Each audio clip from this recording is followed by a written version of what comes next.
അതെ, ഞാൻ എൻ്റെ ഇളയ കുട്ടീനെ പ്രഗ്നൻ്റ് ആയിരുന്ന സമയത്ത് ഹോസ്പിറ്റലിലേക്ക് ഡെലിവറിക്ക് പോകുന്ന സമയത്ത് ഒരുമാതിരിപ്പെട്ട എല്ലാ സാധനവും ഞാൻ വാങ്ങിച്ചുകൊണ്ടാണ് പോയത് കേട്ടോ. കാരണം ഞാൻ ഫസ്റ്റ് ഡെലിവറിക്ക് പോയപ്പോൾ എനിക്ക് ഒരു എന്തോ കുന്തോ ഒന്നും അറിയത്തില്ലായിരുന്നു. ആകെ കുറച്ച് വെള്ളമുണ്ട് കീറിയതും പിന്നെ എന്തൊക്കെയോ കുറച്ച് സാധനങ്ങളൊക്കെ ആയിട്ടാണ് ഞാൻ പോയത്.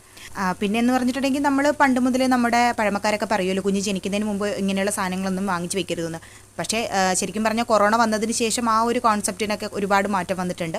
എന്നിരുന്നാലും ഞാൻ ഈ സെക്കൻഡ് ഡെലിവറി ആയപ്പോഴത്തേനും ഉണ്ടല്ലോ, ആ ഒരു ഫസ്റ്റ് ഡെലിവറിയിൽ ഇതിങ്ങനെ കുഞ്ഞ് ജനിച്ചതിന് ശേഷം ഓരോന്ന് വാങ്ങിക്കാനായിട്ട് ഇങ്ങനെ ഓട്ടോ ആയിരുന്നു. അപ്പോൾ അത് കണ്ടിട്ട് ആ ഒരു ബുദ്ധിമുട്ട് ഒഴിവാക്കാനായിട്ട് ഞാൻ ഇതെല്ലാ സാധനങ്ങളും മുൻകൂട്ടി വാങ്ങിച്ചു വെച്ചിട്ടുണ്ടായിരുന്നു. അപ്പോൾ ഇത് വന്നിട്ട് എല്ലാം ഞാൻ മീഷോയിൽ നിന്ന് ഓർഡർ ചെയ്താണ് കേട്ടോ. 1-2 ആമസോണിൽ നിന്ന് വാങ്ങിച്ചിട്ടുണ്ടായിരുന്നു. എന്നിരുന്നാലും നമ്മളെ പോലുള്ള സാധാരണക്കാരുടെ ബഡ്ജറ്റിൽ ഒതുങ്ങുന്ന അത്യാവശ്യം ക്വാളിറ്റിയുള്ള നല്ല പ്രോഡക്റ്റ് തന്നെയായിരുന്നു കേട്ടോ. ഇനിയിപ്പോൾ ഇതൊക്കെ എവിടെ നിന്നാണ് വാങ്ങിച്ചത്, എങ്ങനെയാണ് വാങ്ങിച്ചത്, ഇതിൻ്റെ ലിങ്ക് ഒന്ന് തരുമോ ചേച്ചി ഒന്നും പറഞ്ഞ് നിങ്ങൾ ആരും വിഷമിച്ച് നടക്കണ്ട. ഇതിൻ്റെ ഫുൾ വീഡിയോയും അതുപോലെ തന്നെ എല്ലാ പ്രോഡക്റ്റിൻ്റെ ലിങ്കും നമ്മുടെ യൂട്യൂബ് ചാനലിൽ ഞാൻ കൊടുത്തിട്ടുണ്ട്. അപ്പോൾ അതിൻ്റെ ഡിസ്ക്രിപ്ഷൻ ഒന്ന് ചെക്ക് ചെയ്താൽ മതി കേട്ടോ.